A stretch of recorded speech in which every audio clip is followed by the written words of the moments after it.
어떤 순간들은 우리 인생의 방향을 완전히 바꿔놓습니다. 때로는 그것이 거대한 사건이 아니라 누군가의 작은 친절 한 번일 수도 있죠. 오늘 들려드릴 이야기는 한 켤레의 신발과 따뜻한 마음 하나가 어떻게 한 사람의 인생을 완전히 바꿔놓았는지에 대한 이야기입니다. 이것은 지금은 은퇴한 한 운동선수의 실화입니다. 그가 어린 시절 만난 한 분의 선의가 어떻게 그의 삶 전체를 바꿔놓았는지, 그리고 그 감사한 마음을 평생 간직하며 살아온 이야기를 들어보시겠습니다. 마이너스. 안녕하세요. 저는 지금은 은퇴한 마라톤 선수입니다. 제가 오늘 이 자리에 서서 여러분께 이야기를 들려드리는 이유는 제 인생을 완전히 바꿔놓은 한 분에 대해 말씀드리고 싶어서입니다. 지금으로부터 약 25년 전 저는 12살이었습니다. 아버지는 일용직 노동을 하셨고 어머니는 아픈 몸으로 집안일을 겨우 해내실 수 있는 상황이었죠. 우리 가족에게 새 신발 한 켤레는 사치품이었습니다. 특히 성장기였던 제게는 더욱 그랬어요. 그 당시 제가 신고 있던 운동화는 사실 운동화라고 부르기도 민망할 정도였습니다. 밑창에는 구멍이 뚫려 있어서 비가 오면 발가락이 젖었고 끈은 여러 번 끊어져서 묶고 또 묶어가며 사용하고 있었어요. 아스팔트가 뜨거운 여름날은 발바닥이 데일 것 같았고 겨울에는 얼어서 감각이 없어졌습니다. 친구들의 시선도 부담스러웠죠. 하지만 어쩔 수 없었어요. 우리 집 형편으로는 신발을 사는 것 자체가 불가능했으니까요.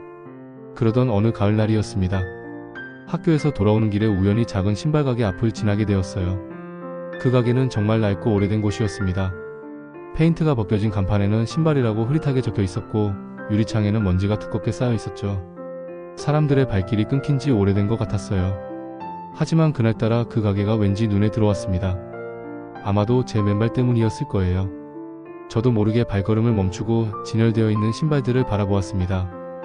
비록 최신 스타일은 아니었지만 제게는 모든 신발이 보물처럼 보였어요.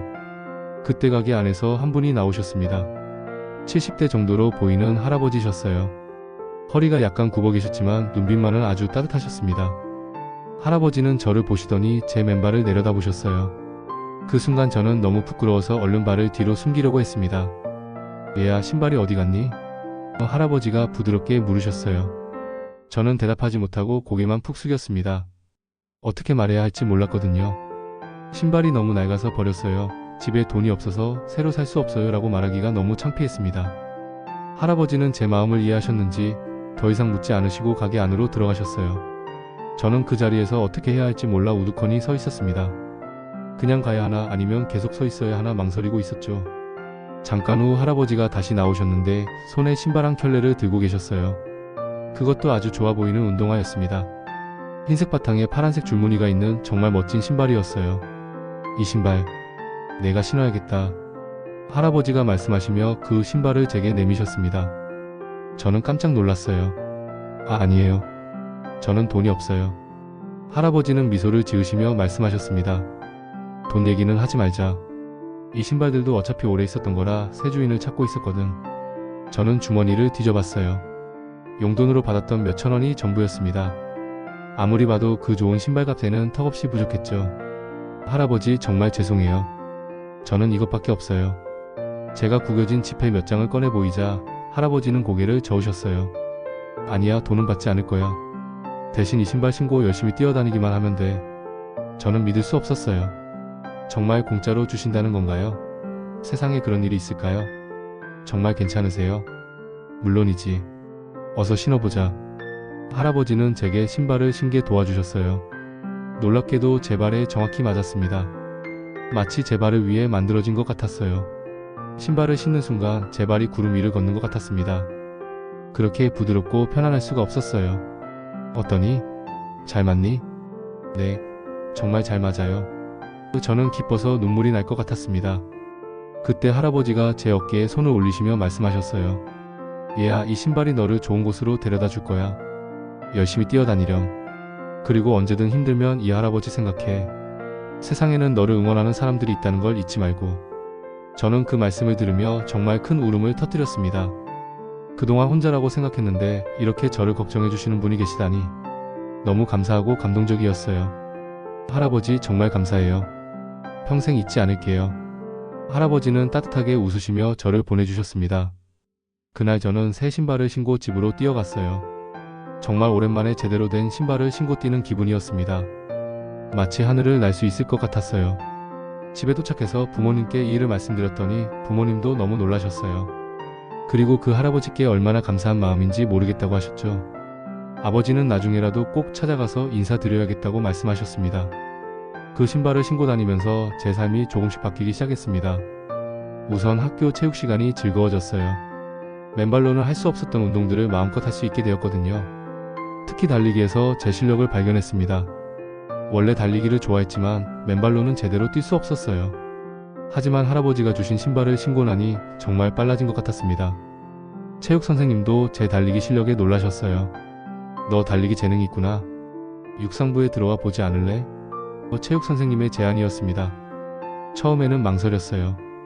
우리 집 형편으로 운동을 한다는 것이 현실적으로 가능할까 싶었거든요. 하지만 할아버지 말씀이 계속 떠올랐습니다. 이 신발이 너를 좋은 곳으로 데려다 줄 거야. 그래서 용기를 내어 육상부에 들어갔습니다. 처음엔 다른 아이들에 비해 많이 부족했어요. 제대로 된 운동복도 없었고 운동 경험도 별로 없었거든요. 하지만 할아버지가 주신 신발만은 정말 좋았습니다. 그 신발을 신고 매일 열심히 연습했어요. 몇 개월 후 저는 시합에 나갈 수 있게 되었습니다. 시내 중학교들이 모이는 작은 대회였지만 저에게는 정말 큰 무대였어요. 그 신발을 신고 첫 시합에 나선 날 저는 3등을 했습니다. 처음 나선 시합에서 입상한 것이었죠. 시상대에 올라서는 순간 저는 그 할아버지 생각이 났습니다. 정말 이 신발이 저를 좋은 곳으로 데려다 준 것 같았어요. 그날 밤 저는 할아버지께 이 소식을 전하고 싶어서 그 신발 가게를 찾아갔습니다. 하지만 가게는 문이 닫혀 있었어요. 그것도 완전히 닫힌 것 같았습니다. 간판도 내려져 있었고 유리창에는 임대 스티커가 붙어 있었어요. 할아버지는 어디로 가신 걸까요? 근처 상인들께 물어봤지만 할아버지에 대해 아는 사람은 없었습니다.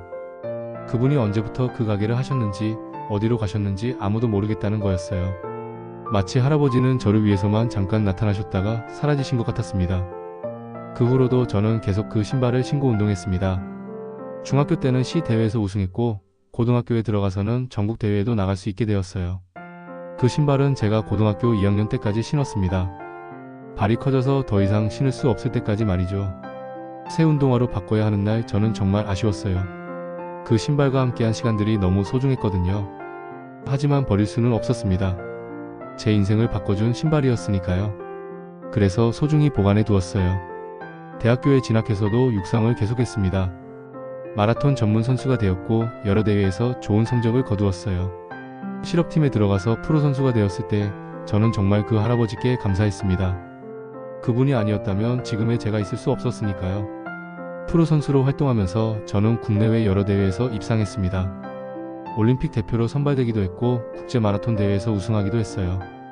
그때마다 저는 그 할아버지를 생각했습니다. 하지만 시간이 흘러도 할아버지를 찾을 수는 없었습니다.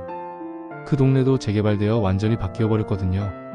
혹시나 해서 신문에 찾습니다. 광고도 내보고 방송에도 나가서 할아버지를 찾는다고 말했지만 소식이 없었어요. 20년이 넘는 선수 생활을 마치고 은퇴하게 되었을 때 저는 특별한 결심을 했습니다. 은퇴식에서 그 이야기를 하기로 한 것이었어요. 비록 할아버지를 직접 찾을 수는 없지만 많은 사람들에게 그분의 선의를 알리고 싶었거든요.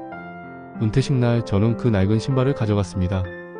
25년 전 할아버지가 주신 바로 그 신발이었어요. 이제는 정말 낡고해져서 신을 수도 없는 상태였지만 저에게는 세상에서 가장 소중한 보물이었습니다. 마이크 앞에 섰을 때 저는 그 신발을 들고 이렇게 말했습니다. 여러분께 보여드리고 싶은 것이 있습니다. 바로 이 신발입니다. 언뜻 보면 정말 낡고 볼품없는 신발이죠. 하지만 이 신발이 제 인생을 완전히 바꿔놓았습니다. 그리고 저는 25년 전 그날의 이야기를 들려드렸어요. 맨발로 다니던 어린 시절 우연히 만난 신발 가게 할아버지, 그리고 그분이 아무 조건 없이 주신 신발에 대한 이야기를 말이에요. 제가 오늘 이 자리에 설 수 있었던 것은 이 신발 덕분이고 더 정확히 말하면 이 신발을 주신 한 분의 따뜻한 마음 덕분입니다. 그분을 직접 찾아뵐 수는 없지만 이 자리를 빌려 깊은 감사를 표하고 싶습니다. 그날 은퇴식장에는 정말 많은 사람들이 눈물을 흘렸어요. 저도 울었고 관중석에 많은 분들도 함께 우셨습니다. 작은 친절이 얼마나 큰 힘이 될 수 있는지를 모든 사람들이 느꼈을 거예요. 은퇴 후 저는 체육재단을 설립했습니다. 형편이 어려운 아이들에게 운동화와 운동용품을 지원하는 일을 하고 있어요. 제가 받은 그 따뜻한 마음을 다른 아이들에게도 전하고 싶었거든요. 재단 이름은 따뜻한 발걸음입니다. 지금까지 수천 명의 아이들에게 운동화를 선물했습니다. 그 중에는 정말 좋은 선수로 성장한 아이들도 있어요. 그럴 때마다 저는 25년 전 그 할아버지가 느꼈을 기쁨을 조금이나마 이해할 수 있을 것 같습니다. 최근에는 전국 초등학교를 다니며 아이들에게 꿈에 대한 강연을 하고 있어요. 그때마다 제가 꼭 하는 말이 있습니다. 여러분, 세상에는 여러분을 응원하는 사람들이 있어요. 때로는 그것이 가족일 수도 있고 친구일 수도 있고 혹은 여러분이 모르는 누군가일 수도 있어요. 그 응원과 사랑을 받아서 여러분도 언젠가는 다른 사람을 도울 수 있는 사람이 되세요. 그리고 저는 아직도 그 할아버지를 찾고 있습니다. 아마도 이제는 많이 연로하셨을 테고 혹시 돌아가셨을 수도 있겠지만 그래도 포기할 수 없어요. 꼭 한 번은 직접 만나서 감사하다는 말씀을 드리고 싶거든요. 만약 이 이야기를 들으시는 분들 중에 그 할아버지를 아시는 분이 계시다면 연락 부탁드립니다. 아니면 할아버지께서 직접 이 방송을 보고 계신다면 꼭 연락해주세요. 25년 동안 드리지 못했던 감사의 말씀을 전하고 싶습니다. 그 신발은 지금도 제 집에 소중히 보관되어 있어요. 제 아이들에게도 그 이야기를 들려주었습니다. 그리고 이렇게 말해주었어요. 이 신발이 아빠를 지금의 아빠로 만들어준 거야. 그리고 너희들이 있게 해준 거기도 하고. 때로는 우리 인생에서 정말 작은 순간들이 모든 것을 바꿔놓습니다. 그날 할아버지가 저에게 신발을 주시지 않았다면 지금의 제가 있을 수 있었을까요? 아마도 불가능했을 거예요. 하지만 더 중요한 것은 그 할아버지의 마음이었습니다. 조건 없는 사랑, 아무것도 바라지 않는 선행, 그리고 한 아이의 미래를 믿어주신 신뢰. 그것들이 정말로 제 인생을 바꿔놓았어요. 지금 이 이야기를 듣고 계시는 모든 분들께 말씀드리고 싶습니다. 여러분도 누군가에게는 그런 할아버지가 될 수 있어요. 작은 친절 하나, 따뜻한 말 한마디가 누군가의 인생을 완전히 바꿀 수 있습니다. 그리고 혹시 지금 어려운 상황에 있는 분들이 계시다면 포기하지 마세요. 세상 어딘가에는 분명 여러분을 응원하는 사람이 있을 거예요. 저처럼 말이에요. 25년 전 그 가을날, 낡은 신발 가게에서 일어난 작은 기적을 저는 평생 잊지 않을 겁니다. 그리고 그 기적을 다른 사람들에게도 전해주기 위해 계속 노력할 거예요. 할아버지 어디 계신지 모르겠지만 정말 감사합니다. 그리고 사랑합니다. 마이너스. 이것이 바로 한 켤레의 신발이 만들어낸 기적의 이야기입니다. 작은 친절이 얼마나 큰 힘을 가지고 있는지, 그리고 우리 모두가 누군가에게는 그런 특별한 사람이 될 수 있다는 것을 보여주는 이야기죠. 여러분의 작은 선의도 누군가에게는 인생을 바꾸는 기적이 될 수 있을 것입니다.